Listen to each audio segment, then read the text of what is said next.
दोस्तों आज हम हाल ही में रिलीज हुई सीतारामम मूवी को एक्सप्लेन करने वाले हैं। सच कहूं तो इस मूवी को देखने के बाद ये मेरी one of the most favourite love story बन चुकी है। So without wasting of time let's begin.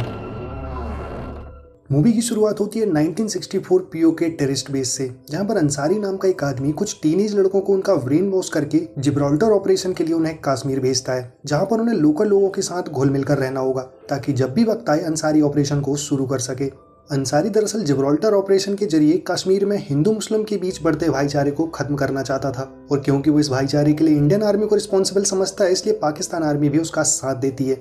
इसके बाद मूवी का सीन शिफ्ट होता है और हमें 20 साल बाद लंदन का सीन दिखाया जाता है, यानी कि 1985 प्रेजेंट डे। यहाँ पर हम पाकिस्तानी यूथ प्रेसिडेंट आफरीन को देखते हैं, जो कि इंडिया और इंडिया वालों से बहुत ज्यादा नफरत करती है, और शायद इसीलिए वो बेवजह एक इंडियन फिलोंथ्रेपिस्ट आनंद मेहता की एक्सपेंसिव गाड़ी को आग लगा देती है, जिसके लिए आफरीन को यूनिवर्सिटी के डीन आनंद मेहता से माफी मांगने के लिए कहते हैं। लेकिन वो माफी मांगना तो दूर, उल्टा उनसे ही रूडली बिहेव करने लगती है और सॉरी बोलने की बजाय कोई दूसरा ऑप्शन देने को कहती है। इस पर आनंद मेहता उससे कहते हैं कि या तो तुम्हें यहाँ से रेस्टिकेट होकर जेल जाना होगा या फिर 1 महीने में कंपनसेशन के तौर पर उसे 10 लाख रुपए देने होंगे। अब क्योंकि उसके अंदर इंडियंस के लिए इतनी ज्यादा नफरत होती है, वो दूसरे ऑप्शन को पिक करती है। इसके बाद हम देखते हैं कि आफरीन पैसे अरेंज करने के लिए अपने दादाजी अब्बू तारिक के पास पाकिस्तान जाती है, जो कि पाकिस्तानी आर्मी में ब्रिगेडियर थे। वहां पहुंचकर उसे एक वकील से पता चलता है कि उसके दादाजी अब मर चुके हैं, और मरने से पहले उन्होंने आफरीन के लिए एक चिट्ठी छोड़ी है, जिसे 1965 में इंडियन आर्मी लेफ्टिनेंट राम ने सीता महालक्ष्मी के लिए लिखा था, और राम ने अब्बू तारिक को उसे डिलीवर करने को कहा था, लेकिन किसी वजह से वो डिलीवर नहीं कर पाए,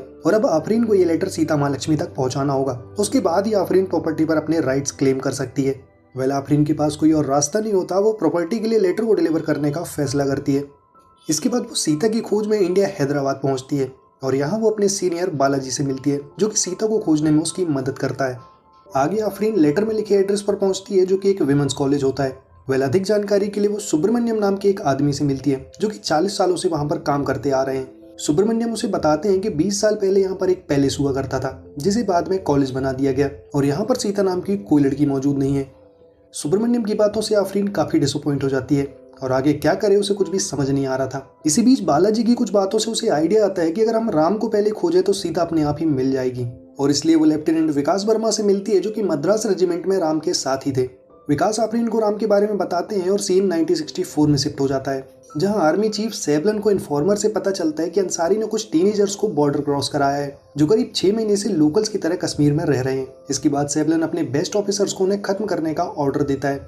अब क्योंकि सिविलियंस को लगता है कि भारतीय सेना बेवजह मासूम मुस्लिम लड़कों को मार रही है, और इसलिए मुस्लिम कम्युनिटी भारतीय सेना को हेट करने लगती है, और यही अंसारी का मेन प्लान था।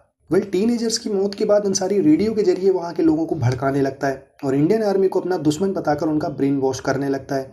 इसके बाद से ही मुस्लिम लोग अगरथा में बसे कश्मीरी पंडितों के घर में आग लगा देते हैं। वहीं दूसरी ओर लेफ्टिनेंट राम अपनी टीम के साथ मिलकर हिंदुओं को बचाने की कोशिश में लगा होता है। वेल इसी कोशिश के बीच राम को वही इन्फॉर्मर मिलता है जिसने सैबलन को टीनेजर्स की खबर दी थी। काफी मारपीट के बाद इन्फॉर्मर सबको बताता है कि अंसारी ने उसे ऐसा करने को कहा था, ताकि वो हिंदू मुस्लिम के बीच भाईचारे को खत्म कर सके और इंडियन आर्मी के प्रति घृणा उत्पन्न कर सके।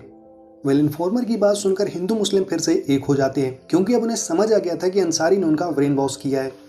इसके बाद राम की बहादुरी और उसकी सूझबूझ से कश्मीर में एक बार फिर से यूनिटी आ जाती है, जिसकी चर्चा पूरे इंडिया में भी होने लगती है। वेल इस घटना के कुछ दिन बाद ही ऑल इंडिया रेडियो से विजय लक्ष्मी जी आर्मी कैंप पर आती हैं, राम और उसकी टीम का इंटरव्यू लेने के लिए, जहां पर उन्हें पता चलता है कि राम एक अनाथ है।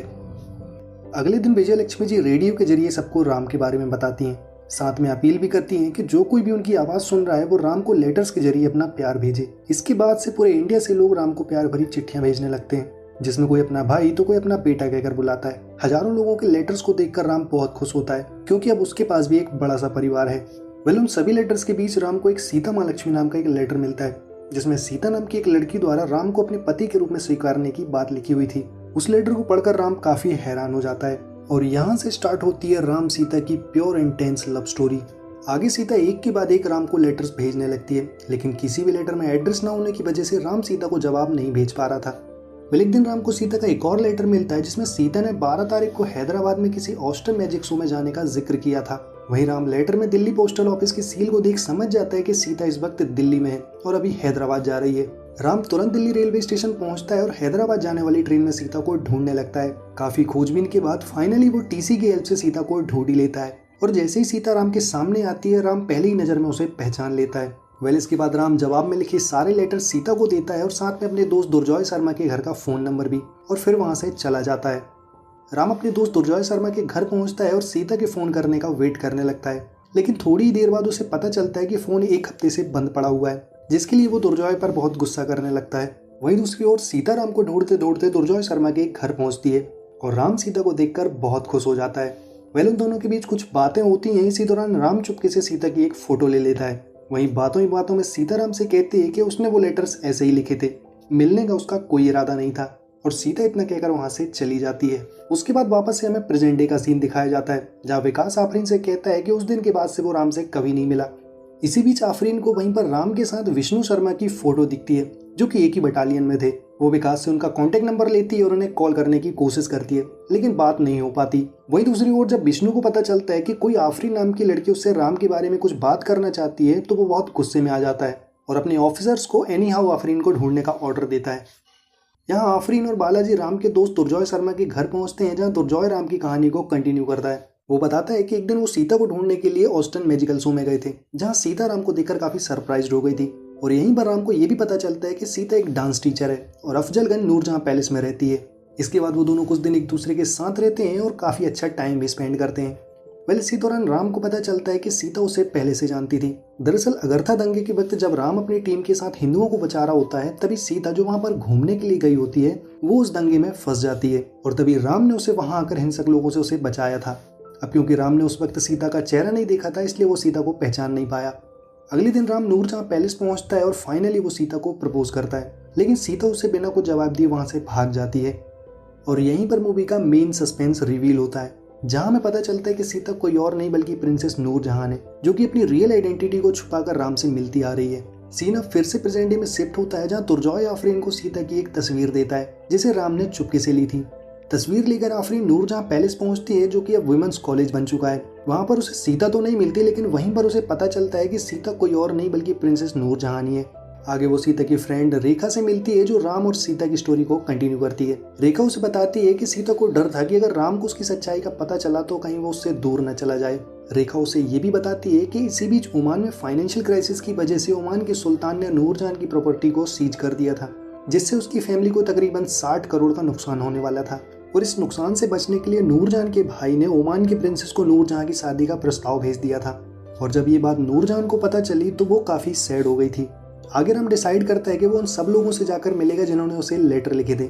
अब क्योंकि राम की छुट्टी के कुछ ही दिन बचे हुए थे, सीता एंड मोमेंट में उसके साथ रहना चाहती थी। वो दोनों मिलकर उन सभी परिवारों से मिलते हैं जिन्होंने राम को लेटर्स लिखे थे, लेकिन इसी दौरान एक पत्रकार उन दोनों की छिपकर पिक्चर्स ले रहा होता है और वही पिक्चर्स अगले दिन अखबार में पब्लिश भी हो जाती है, जिसमें लिखा होता है कि प्रिंसेस नूरजहां एक आम आदमी के प्यार में पड़ गई है। इस न्यूज के बारे में सीता के भाई और ओमान के सुल्तान दोनों को पता चलता है। अब ये न्यूज सच है कि झूठ जानने के लिए वो दोनों सीता के पास जाते हैं, जहाँ सीता कन्फेस करती है कि ये न्यूज बिल्कुल सच है। सीता ओमान की प्रिंसेस शादी तोड़ देती है और सीधा कश्मीर राम के पास पहुंचती है, जहाँ वो दोनों हंसी खुशी एक साथ रहने लगते हैं। फिर से मूवी प्रेजेंट डे में शिफ्ट होती है, जहाँ आफरीन को पता चलता है कि नूरजहां इस वक्त कश्मीर में है और उससे मिलने के लिए वो सीधा कश्मीर जाती है। लेकिन इसके पहले कि वो नूरजहां से मिल पाती, विष्णु शर्मा के ऑफिसर्स उसे बंदी बना लेते हैं और आर्मी बेस कैंप में ले जाते हैं। कुछ देर बाद ब्रिगेडियर विष्णु शर्मा आफरीन से मिलते हैं और राम की कहानी को कंटिन्यू करते हैं। हमें वापस से फ्लैशबैक का सीन दिखाया जाता है, जहां पर रसूल नाम का एक लड़का अपने साथियों की मौत का बदला लेने के लिए ब्रिगेडियर विष्णु शर्मा पर गन पॉइंट कर देता है और शूट करने की कोशिश करता है, लेकिन इसी दौरान वो पकड़ा जाता है। ब्रिगेडियर विष्णु शर्मा राम के साथ मिलकर रसूल के साथ गुड बॉय बैड बॉय का एक गेम खेलते हैं, ताकि वो उससे अंसारी के बारे में इंफॉर्मेशन निकलवा सके। इस गेम के तहत विष्णु रसूल को टॉर्चर करता है, वहीं राम उसे प्रोटेक्ट करने का नाटक करता है, जिससे कि रसूल राम पर भरोसा करने लगे। और ठीक वैसा ही होता है जैसा उन्होंने प्लान किया था। रसूल अंसारी की सारी इन्फॉर्मेशन दे देता है और बताता है कि उसने ये सब अपनी बहन वहीदा के लिए किया है, जो कि इस वक्त अंसारी के कब्जे में है। राम उसे प्रॉमिस करता है कि वो उसकी बहन को सेफली वहां से निकाल लाएगा। इन्फॉर्मेशन के बेस पर मुजाहिदीन को खत्म करने के लिए एक सीक्रेट मिशन तैयार किया जाता है, जिसके लिए एक टीम भी तैयार की जाती है, जिसमें विष्णु और राम दोनों होते हैं। वहीं आर्मी चीफ टीम को बताते हैं कि ये एक सीक्रेट मिशन है और आर्मी के पास इसका कोई रिकॉर्ड नहीं होगा, यानी कि अगर आप पाकिस्तान में पकड़े जाते हैं तो इंडियन आर्मी आपको पहचानने से भी इनकार कर देगी। अगली सुबह राम यही बात सीता को बताता है और वो दोनों काफी इमोशनल हो जाते हैं। इसके बाद वो दोनों एक दूसरे को अलविदा कहते हैं और राम मिशन के लिए निकल जाता है। राम अपनी टीम के साथ पीओके टेररिस्ट कैंप पहुंचता है और अंसारी सहित मुजाहिदीन से जुड़े सभी लोगों को एक एक करके खत्म कर देता है। लेकिन इसी बीच पाकिस्तान आर्मी ब्रिगेडियर तारिक को कैंप से कुछ हलचल दिखाई देती है और वो कैंप की ओर रवाना हो जाते हैं। इधर मिशन सक्सेसफुल होता है और वो सभी लोग वहां से निकलने लगते हैं, लेकिन तभी राम को कैंप के अंदर से किसी बच्ची की रोने की आवाज सुनाई देती है। राम को लगता है कि वो वहीदा है और वो रसूल से किए वादे के लिए बच्ची को लेने अंदर चला जाता है। लेकिन इतने में अब्बू तारिक वहां पहुंच जाता है और राम और विष्णु शर्मा को पकड़ लेता है, लेकिन बाकी टीम मेंबर्स वहां से निकलने में कामयाब हो जाते हैं। इसके बाद पाकिस्तान आर्मी उन दोनों को बहुत टॉर्चर करती है, लेकिन अब्बू तारिक उन दोनों से रहमदिली से पेश आता है, क्योंकि उसका मानना था कि अगर वो चाहते तो बच्ची को वहीं पर छोड़कर भाग सकते थे, लेकिन उन्होंने ऐसा नहीं किया। कई दिन बीतने के बाद जब राम और विष्णु वापस नहीं आते तो सीता और विष्णु की पत्नी आर्मी चीफ के पास जाते हैं, जहां पर उन्हें पता चलता है कि वो दोनों पाकिस्तान आर्मी द्वारा पकड़े जा चुके हैं और उन्हें बचाने के लिए हमारे पास कोई रास्ता नहीं है। इसके बाद सीता अपने भाई के पास जाती है और पाकिस्तान से राम को छुड़वाने को कहती है, लेकिन वहां से भी उसे कोई मदद नहीं मिलती। यहाँ तारिक उन दोनों की मदद करने के लिए पाकिस्तान आर्मी चीफ के पास एक प्रपोजल लेके जाता है, जिसमें वो पाकिस्तानी जासूस अब्बास को उन दोनों से एक्सचेंज करने का ऑफर प्रेजेंट करता है। पाकिस्तान आर्मी इस ऑफर को एक्सेप्ट कर तो लेती है, लेकिन वो दोनों में से किसी एक को छोड़ने के लिए ही कहती है। आगे ये बात जब राम और विष्णु को पता चलती है कि उन दोनों में से किसी एक को रिहा किया जा रहा है, तो विष्णु बहुत ही ज्यादा पैनिक करने लगता है और तारिक के सामने गिड़गिड़ाने भी लगता है। पाक आर्मी विष्णु की इस वीकनेस का फायदा उठाती है और उसे छोड़ने के बदले इंडियन आर्मी की कुछ लोकेशन उससे हासिल कर लेती है और इसके बाद वो लोग विष्णु को छोड़ देते हैं। विष्णु के छूटने के कुछ ही दिन बाद इंडियन आर्मी बेस कैंप की कुछ लोकेशन पर पाकिस्तान आर्मी हमला कर देती है, जिसमें तकरीबन 32 इंडियन सोल्जर मारे जाते हैं। अब क्योंकि इंडियन आर्मी को लगता है कि राम ने ही इन्फॉर्मेशन लीक की होगी, इसलिए वो उसे देशद्रोही करार देते हैं और इसीलिए सीता भी राम को हेट करने लगती है। अब मूवी वापस से प्रेजेंट डे में शिफ्ट होती है, जहां विष्णु आफरीन को यह भी बताता है कि वहीदा और कोई नहीं बल्कि आफरीन ही है। ये सुनकर आफरीन बिल्कुल स्टक हो जाती है और उसे समझ आ जाता है कि अब्बू तारिक ने उसके लिए ऐसी शर्त क्यों रखी थी। यहाँ फाइनली लेटर सीता तक पहुंच जाता है और जैसे ही सीता लेटर को खोलती है, उसमें कुछ ऐसा लिखा होता है जिसे पढ़ने के बाद सीता के आंसू रुक ही नहीं रहे थे। लेटर में दरअसल पूरी सच्चाई लिखी हुई थी कि किस तरह विष्णु शर्मा ने देश के साथ गद्दारी की और पूरा इल्जाम राम के ऊपर डाल दिया।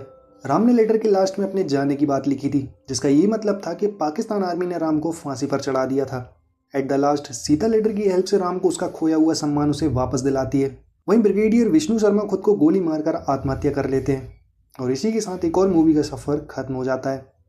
तो ये थी दोस्तों सीतारामा मूवी की फुल एक्सप्लेनेशन। मैं उम्मीद करता हूँ कि मूवी और वीडियो दोनों आपको बहुत पसंद आएगी, और अगर आपको ये वीडियो पसंद आए तो प्लीज़ प्लीज़ प्लीज़ वीडियो को लाइक और चैनल को सब्सक्राइब जरूर कर दीजिएगा। मिलते हैं आपसे एक और इंटरेस्टिंग वीडियो के साथ, तब तक के लिए गुड बाय।